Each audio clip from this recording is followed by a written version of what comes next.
Praise the Lord.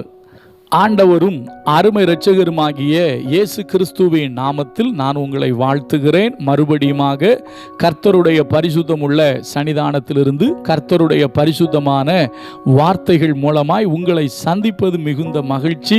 ஆண்டவருடைய பெரிதான கிருபையினால இந்த வாரம் நாம் தியானிக்க ஆரம்பித்திருக்கிற காரியம், வருமுன் அவசரப்படாத. வருமுன் அவசரப்பட்டா அதனுடைய விளைவுகள் நமக்கு மிகுந்த சேதமாக, வேதனையாக இருக்கிறது என்பதை வேத வசனத்தின் அடிப்படையில் நாம் தியானிக்க ஆரம்பித்திருக்கிறோம். நேற்றைய தினத்திலே ஆதாம் வருமுன் ஏவாள் பழத்தை பறித்து சாப்பிட்டாள். அதே போல இரண்டு பேரையும் சேர்த்து சொன்னேன். தேவன் தோட்டத்தில் உலாவ வருவாரே, அவர் வருமுன் அவசரப்பட்டு அவங்க சாப்பிடாம வெயிட் பண்ணியிருந்தாங்கன்னா இன்றைக்கு இந்த உலகத்தினுடைய சூழ்நிலையே வேறு மாதிரி இருப்பதற்கு வாய்ப்பு இருக்கிறது. இதை நம்ம நேற்றைய தினத்தில் பார்த்தோம். இன்றைக்கு நமக்கு தெரிந்த இன்னொரு காரியத்தை நம்ம பார்க்க போகிறோம். நான் வாசிக்கிறேன் பாருங்க. 1 சாமுவேலின் புஸ்தகம் 13வது அதிகாரம், 1 சாமுவேல் 13:8 வாசிக்கிறேன். அவன் தனக்கு சாமுவேல் குறித்த காலத்தின்படி 7 நாள் மட்டும் காத்திருந்தான். சாமுவேல் கில்காலுக்கு வரவில்லை. ஜனங்கள் அவனை விட்டு சிதறி போனார்கள். இந்த வார்த்தையை பாருங்க.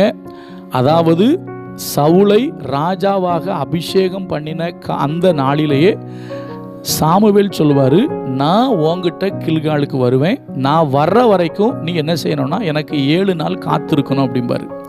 எனக்காக காத்திருக்கணும். நான் வந்து கர்த்தருக்கு பலியிட்டு நீ என்ன செய்யணுங்கிறத நான் சொல்லுவேன், அது வரைக்கும் நீ வெயிட் பண்ணணும்னு அவர் சொல்லியிருப்பார். இப்படியாகத்தான் போய்கிட்டே இருக்குது. கிட்டத்தட்ட 1 வருஷம் முடிஞ்சிருச்சு. நீங்கள் தயவு செஞ்சு 13:1 வாசிங்க. கிட்டத்தட்ட 1 வருஷம் முடிஞ்சு 2வது வருஷத்தின் துவக்கமாகி 2வது வருஷம் போய்கிட்டு இருக்கும்போது தான் ஒரு யுத்தம் வருது. அப்பதான் சாமுவேல் வருவதற்கு கொஞ்சம் தாமதமான உடனே சாமுவேல் வரும் முன் சவுல் பலியை செலுத்தி விடுவார்.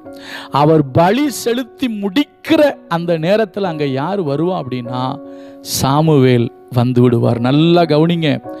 கர்த்தர் நமக்கு கொடுத்திருக்கிற வார்த்தை அதுதான், வருமுன் அவசரப்படாத. வருமுன் அவசரப்பட்டு நாம் ஒரு காரியத்தை செய்யும்போது பின் விளைவுகள் நமக்கு ரொம்ப பாதிப்பை கொண்டு வருது. இப்போ கொஞ்சம் யோசிங்க. சாமுவேல் வருவதற்கு முன்பதாக சவுல் பலியை செலுத்தினதுனால ஏற்பட்ட விளைவு என்ன தெரியுமா? மிகவும் ஒரு மோசமான விளைவு. என்ன வாசிக்கிறேன் பாருங்க. அதே 1 சாமுவேல் 13:13. சாமுவேல் சவுலை பார்த்து, எப்படி? சாமுவேல் சவுலை பார்த்து, புத்தியினமாய் செய்தீர், உம்முடைய தேவனாகிய கர்த்தர் உமக்கு விதித்த கட்டளையை கை கொள்ளாமல் போனீர். மற்றபடி கர்த்தர் இஸ்ரவேலின் மேல் உம்முடைய ராஜ்யபாரத்தை என்றென்றைக்கும் ஸ்திரப்படுத்துவார். இப்போதோ உம்முடைய ராஜ்யபாரம் நிலை நிற்காது. பாருங்க என்ன ஒரு வார்த்தை. இப்போதோ உம்முடைய ராஜ்யபாரம் நிலை நிற்காது. அப்போ சவுலின் ராஜ்யபாரம் நிலை நிற்காமல் போனதற்கு என்ன காரணம்? சவுல் கர்த்தருடைய வார்த்தையை கை கொள்ளாமல், கர்த்தருடைய வார்த்தையை மீறி, என்ன சொல்லப்பட்டிருக்கு? ஆரம்பத்திலேயே சொல்லப்பட்டிருக்கு, நான் வர்ற வரைக்கும் நீ வெயிட் பண்ணு, நான் வந்து பலி செலுத்தி, நான் வந்து கர்த்தருடைய வார்த்தையை உனக்கு அறிவிக்கிற வரைக்கும் நீ எனக்கு காத்திரு. இதுதான் கர்த்தர் சொன்ன வார்த்தை. அப்ப கர்த்தர் சொன்ன வார்த்தையை யாரு கேட்கல அப்படின்னா சவுல் கேட்கல. சாமுவேல் வரும் முன்னாலேயே அவர் கொஞ்சம் அவசரப்பட்டு அவர் பலியை செலுத்தினபடினால் சவுலுடைய ராஜ்யபாரம் நிலை நிற்கவில்லை. நன்றாய் நீங்கள் கவனியுங்கள். சவுலுக்கு பின்பதாக யோனத்தான் ராஜாவாகி இருக்க வேண்டும். ஆனால் ராஜ்யபாரம் தாண்டி போயிற்று. யாருக்கு போயிட்டுன்னா தாவீதுக்கு போயிற்று. அப்போ சாமுவேல் வருவதற்கு முன்பாக அவசரப்பட்டதனால ஒரு மிகப்பெரிய மேன்மை இஸ்ரவேலின் மேல் தேவனால் அபிஷேகம் பண்ணப்பட்ட முதல் அரசன் சவுல். ஆனால் பாருங்க, அந்த மேன்மையை அவன் குடும்பம் இழந்து விட்டது. அப்போ அருமையான கர்த்தருடைய பிள்ளைகளே, கர்த்தர் உங்களோடும் என்னோடும் பேசுகிறார். தேவனுடைய வார்த்தைகளுக்கு நாம் கீழ்ப்படிய வேண்டும். அதே போல தேவன் நமக்கு மேலாக வைத்திருக்கிற அதிகாரங்களுக்கு நம்ம கீழ்ப்படியணும். நான் எல்லா அதிகாரத்தையும் சொல்லாமல், நேற்றுக்கு நான் சொன்னது கணவன் மனைவியை சொன்னேன். இன்றைக்கு கொஞ்சம் பிள்ளைகளுக்கு நான் சொல்கிறேன், கொஞ்சம் கவனிங்க. பிள்ளைகள், உங்களுக்கு மேலாக தாய் தகப்பன் என்கிற ஒரு அதிகாரத்தை கர்த்தர் தான் வச்சிருக்காரு. அந்த அதிகாரத்துக்கு நீங்கள் என்ன செய்யணும்னா கீழ்ப்படியணும். இதில் ஊழியக்காரங்களும் வருவாங்க. எல்லாவற்றையும் எடுத்து பேசுவதற்கு எனக்கு நேரம் இல்லை. அதனால் நான் குடும்பத்துக்காக இந்த செய்தியை சொல்கிறேன், மறுபடியும் சொல்கிறேன்.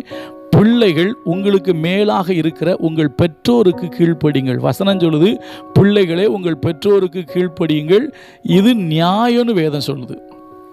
அப்போ பிள்ளைகள் தாய் தகப்பனுக்கு கீழ்ப்படிந்து, அந்த அதிகாரத்துக்கு கீழ்ப்படிந்து நீங்கள் செயல்படுவீர்களே ஆனால் கண்டிப்பாக அது உங்களுக்கு எப்படி இருக்கும்னா ஆசீர்வாதமாக இருக்கும்.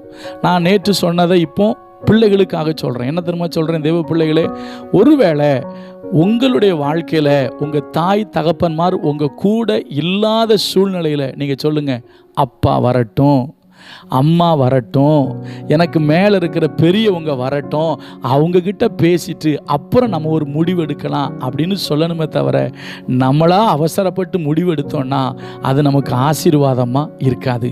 ஏன்னா சவுலுக்கு மேலே இருந்தது யாருன்னா சாமுவேல். அந்த மேலான அதிகாரத்துக்கு நம்ம என்ன செய்யணும்னா கீழ்ப்படியணும்.